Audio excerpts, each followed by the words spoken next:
बिस्मिल्लाहिर्रहमानिर्रहीम। Dear students, आज हम लोग पढ़ेंगे कार्बोहाइड्रेट के बारे में। सबसे पहले देखते हैं कि कार्बोहाइड्रेट को शुरू में किस तरह डिफ़ाइन किया गया था। जो शुरू में कार्बोहाइड्रेट को डिफ़ाइन किया गया था वो इस तरह डिफ़ाइन किया गया था कि they are hydrates of carbon.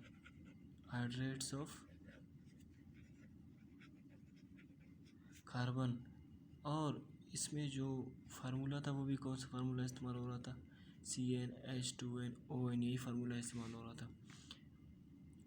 और इसमें जो एग्जांपल्स थे वो क्या थे, वो थे लैक्टिक एसिड,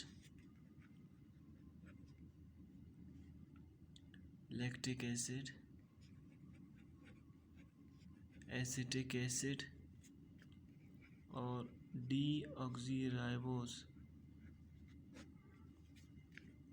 ये क्या कर रहे थे, ये इसके एग्जांपल्स थे। ये हाइड्रेट्स ऑफ कार्बन तो थे, लेकिन ये जो लैक्टिक एसिड, एसिटिक एसिड और डीऑक्सीराइबोस, ये इसको यानी जो फार्मूला है इसको सेटिस्फाई नहीं कर सकते थे।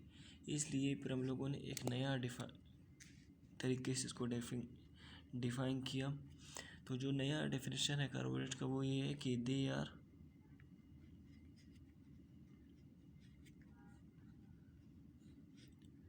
पॉलीहाइड्रोऑक्सिल एल्डिहाइड्स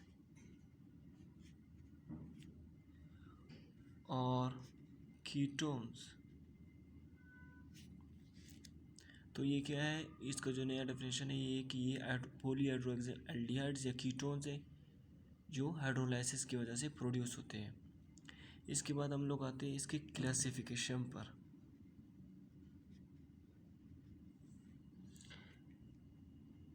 क्लासिफिकेशन हम लोग इसको 3 हिस्सों में इसको क्लासिफाई करते हैं।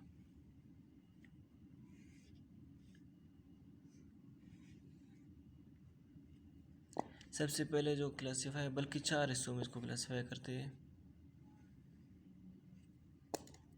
सबसे पहले हम लोग देखते हैं कि जो पहला सिंपलेस्ट कार्बोहाइड्रेट्स है वो है मोनोसैकराइड्स।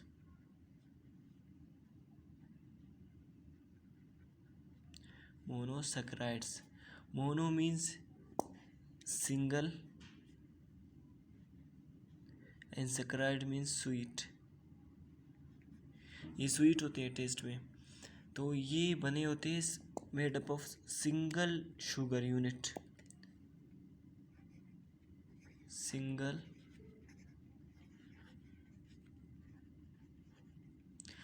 यूनिट। इसके बाद हम लोग आते हैं, वो क्या है, वो है डाइसैकराइड्स।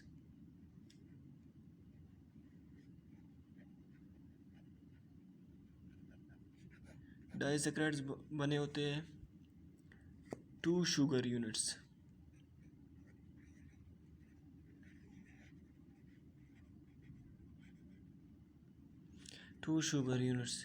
उसके बाद है ओलिगोसैकराइड्स।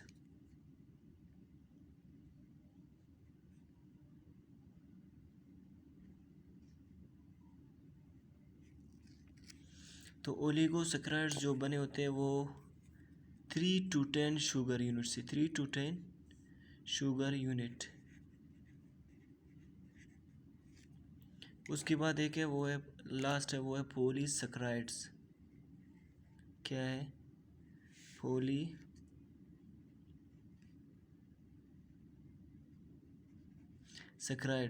तो पॉलीसैकराइड ये बना होता है, ये मोर देन 10,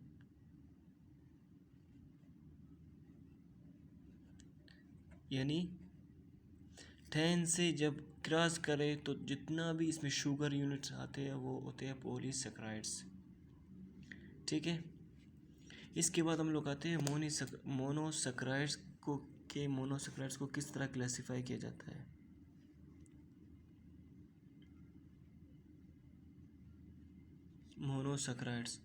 मोनोसैकराइड 2 तरीके से क्लासिफाई किया जाता है इनको 2 तरीकों से, 2 बेसिस। नंबर 1, पहला क्या होता है, नंबर ऑफ कार्बन एटम्स।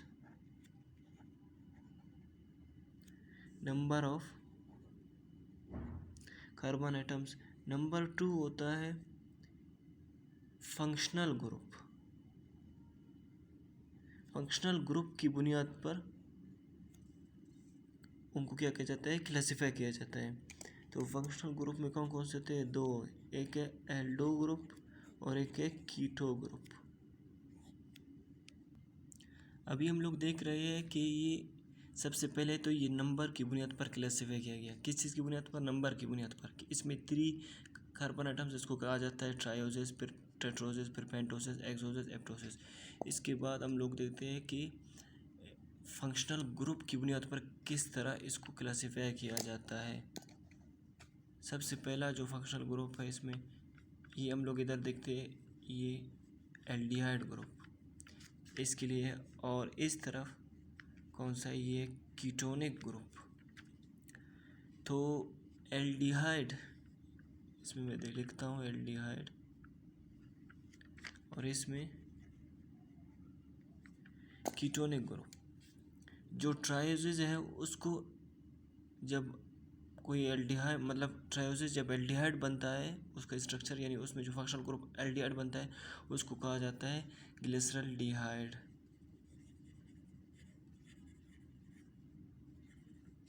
फिर इस तरह कीटोनिक ग्रुप इसको कहा जाता है die hydro oxy acetone phosphate.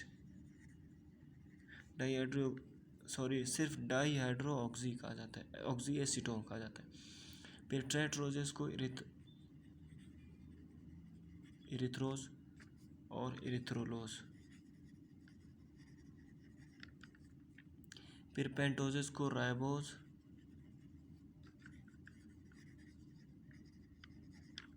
राइबोलोज। फिर ग्लूकोज और क्या है, फ्रुक्टोज। उसके बाद है एप्टोज, ग्लूकोहेप्टोज और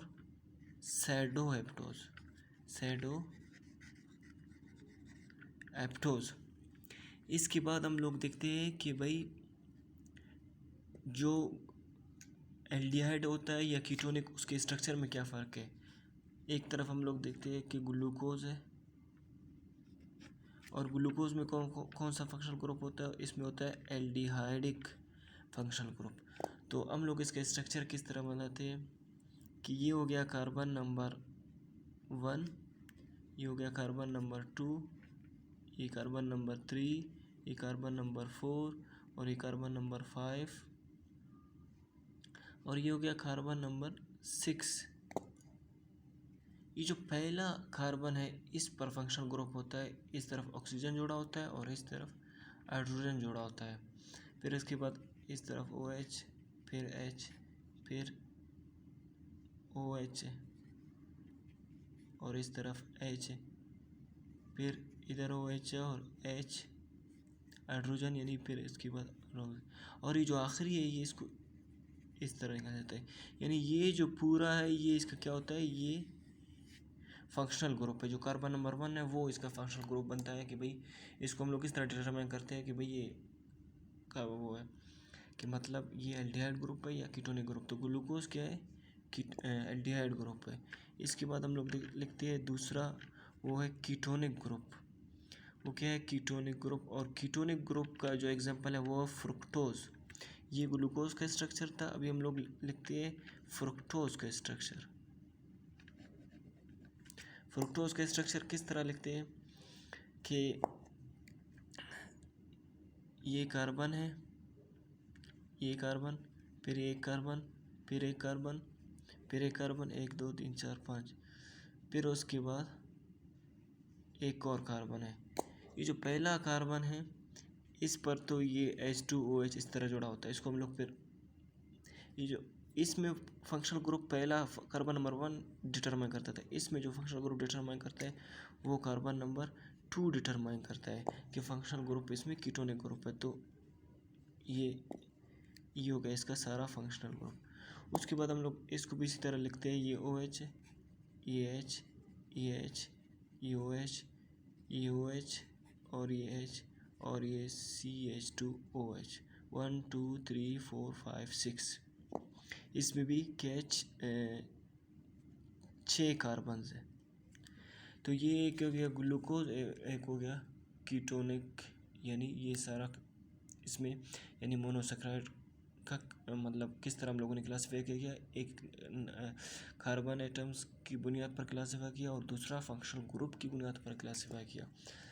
इसमें फिर ये हम लोग देखते हैं कि इसमें टेस्ट्स कौन कौन से, यानी जो मोनोसैकराइड्स हैं वो कौन कौन से, इसको हम लोग एक फार्मूले या निमोनिक से याद करते हैं, MBBS। किस तरह, इस M से होता है मोलिश टेस्ट, और B से होता है बेनेडिक्ट, और इस B से होता है बारफोरेड, और ये जो है ये है सेलिविना टेस्ट। तो ये जो सारे टेस्ट हैं, ये कहते हैं मतलब मोनोसैकराइड में पॉजिटिव होता है इनका टेस्ट। क्या होता है कि मोनोसैकराइड जब पॉजिटिव हुआ, इन टेस्ट को हम लोग करते हैं किसी कंपाउंड पर, अगर वो पॉजिटिव दिया उसने मतलब, तो इसका मतलब है वो मोनोसैकराइड है। वो क्या है, monosaccharide, give positive by monosaccharide.